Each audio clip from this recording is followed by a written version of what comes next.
Bonjour et bienvenue sur la chaîne de Planet Wargame. Comme tous les mercredis, nous faisons un point sur les news et rumeurs de cette semaine. Alors on va démarrer avec les articles qui seront disponibles en précommande samedi prochain chez Games Workshop. Ça va aller très vite, et il n'y en a qu'un seul. Le voici. Blightwar, une boîte pour Age of Sigmar, opposant les Stormcast Eternals aux démons de Nurgle. Bon, il s'agit plus particulièrement des Stormcast Rangers, dont on a vu la gamme introduite assez récemment à Age of Sigmar.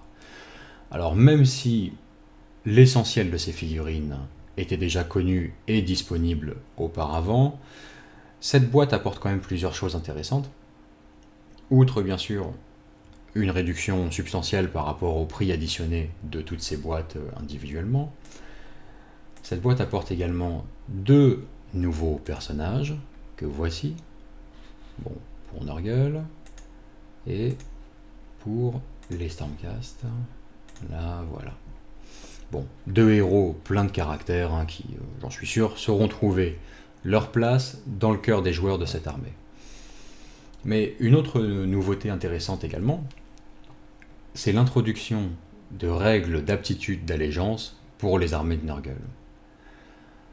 Or, ces aptitudes d'allégeance sont absentes du sommaire du General's Handbook 2017 qu'on a pu apercevoir déjà sur Warhammer Community. Par conséquent, l'introduction de ces règles au travers de cette boîte laisse présager la sortie prochaine d'un Battle Tome pour les armées de Nurgle.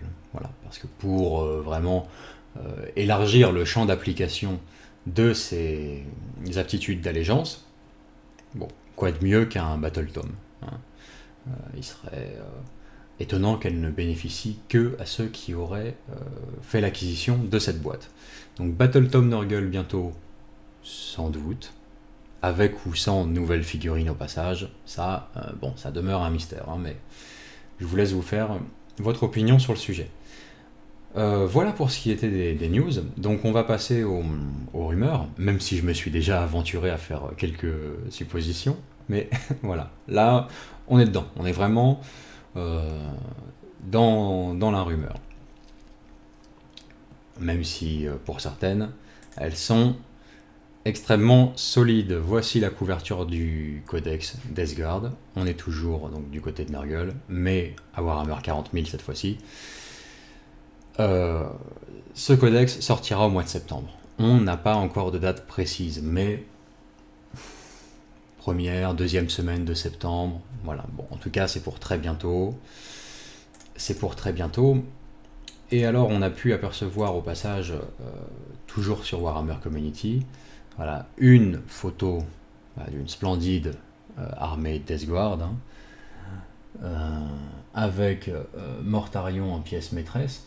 Mais ce qui est intéressant, évidemment, c'est de plonger plus en avant dans la photo et de voir qu'on a à droite à gauche l'apparition de nouvelles unités pour accompagner ce codex. J'ai fait une vidéo séparée concernant les futures sorties possibles pour la Deathguard.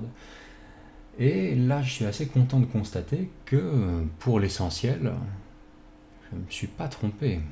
Ou pas trompé beaucoup en tout cas.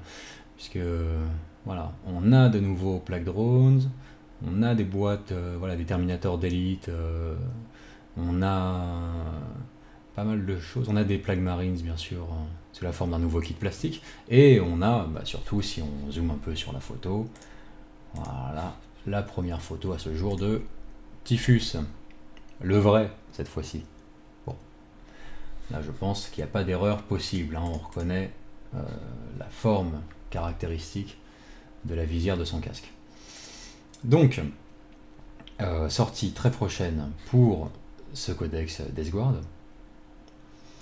et viendra à la suite le codex Adeptus Mechanicus. Là encore, pas de date précise, mais on a la couverture du codex, donc ça se rapproche. Il est dit sur Warhammer Community qu'il sortira juste après le codex Deathguard. Maintenant, juste après, est-ce que ça se compte en semaines, en mois? Mystère.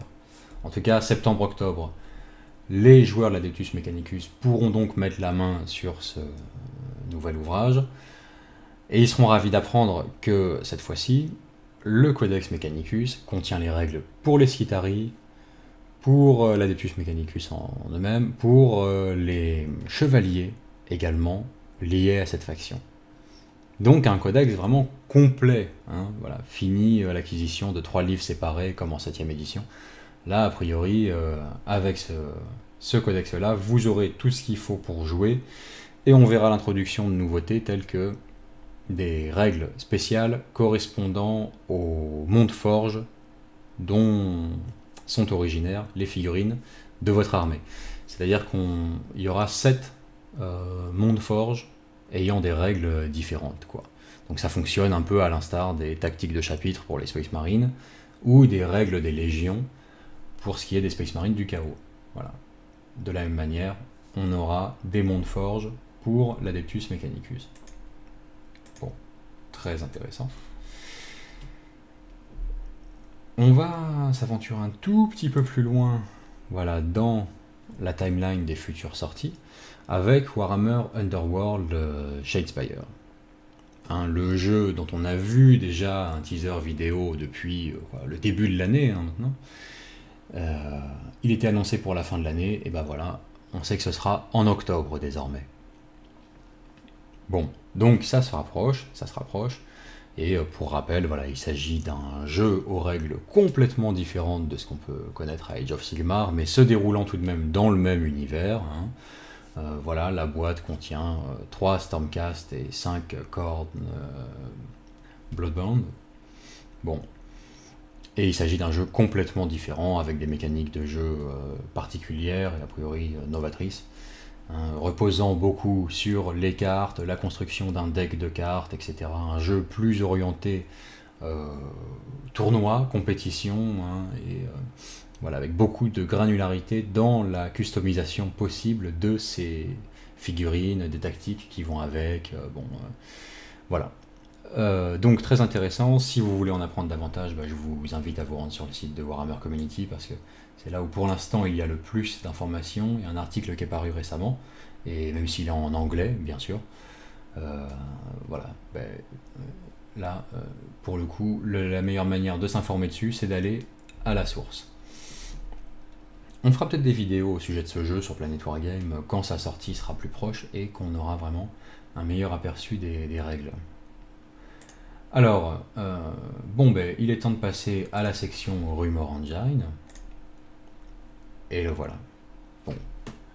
Donc, pour rappel, hein, il s'agit d'une petite photo délibérément diffusée par Warhammer Community afin de nous laisser spéculer sur ce que ça peut être, ce que ça peut représenter comme future sortie. Voilà, avec une photo toujours volontairement cadrée très serrée ou ne montrant qu'une toute petite partie de la figurine. Mais c'est pour laisser un peu place à notre imagination. Je me suis fixé la règle de devoir toujours dire, affirmer en tout cas, ce dont il s'agirait au final, même si j'en étais sûr qu'à 5%, peu importe. Bon, pour moi, cette fois-ci, on a affaire à un rédemptionniste pour Necromunda avec fusil à pompe. Ok, ça paraît très précis. Pourquoi ? Parce que je vais essayer de vous déconstruire mon raisonnement. Je me dis que, de toute évidence, c'est une arme à feu. D'accord. Mais ça laisse un champ assez large, ça peut être plein de choses. Elle paraît assez simple, assez rudimentaire, assez primitive. Bon, ok. Ça peut être énormément de choses. Ça peut être déjà, évidemment, c'est vrai que ça semble crier orc, cette image, quoi. Hein. On a vraiment l'impression de voir une arme orc à 40k. Ok, je veux bien l'entendre.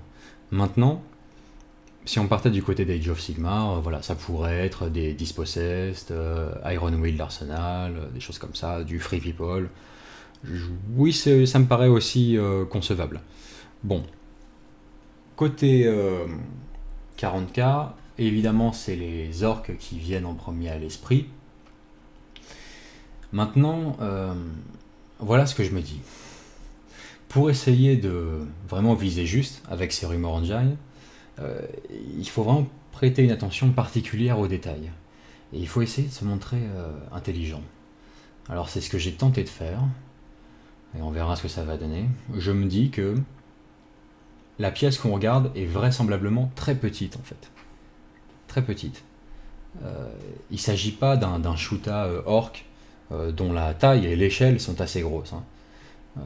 Non, il s'agit d'une arme relativement fine quand même. On regarde le bout d'un petit fusil à pompe, en l'occurrence. Pourquoi je me dis ça? Parce que même si la photo est en noir et blanc, etc., elle doit être en plan extrêmement rapproché, là, zoomé, pour que l'on puisse apercevoir des défauts de peinture si flagrants. Dans le sens où on peut voir que l'éclaircissement sur la bande métallique qui relie les deux canons est assez grossier quand même.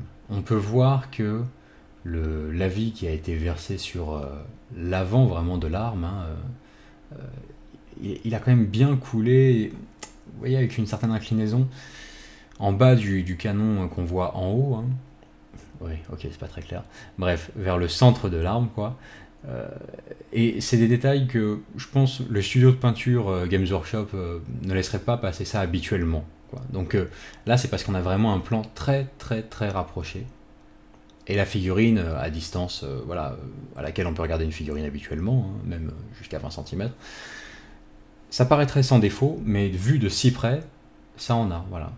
Je pense que la façon dont l'avis s'est aggloméré autour des rivets, etc., me laisse penser que c'est une toute petite pièce. Voilà pourquoi j'imagine qu'il ne s'agit pas d'un Shoota orc ou quelque chose comme ça, il ne s'agit pas d'un canon ou pour Age of Sigmar ou quoi.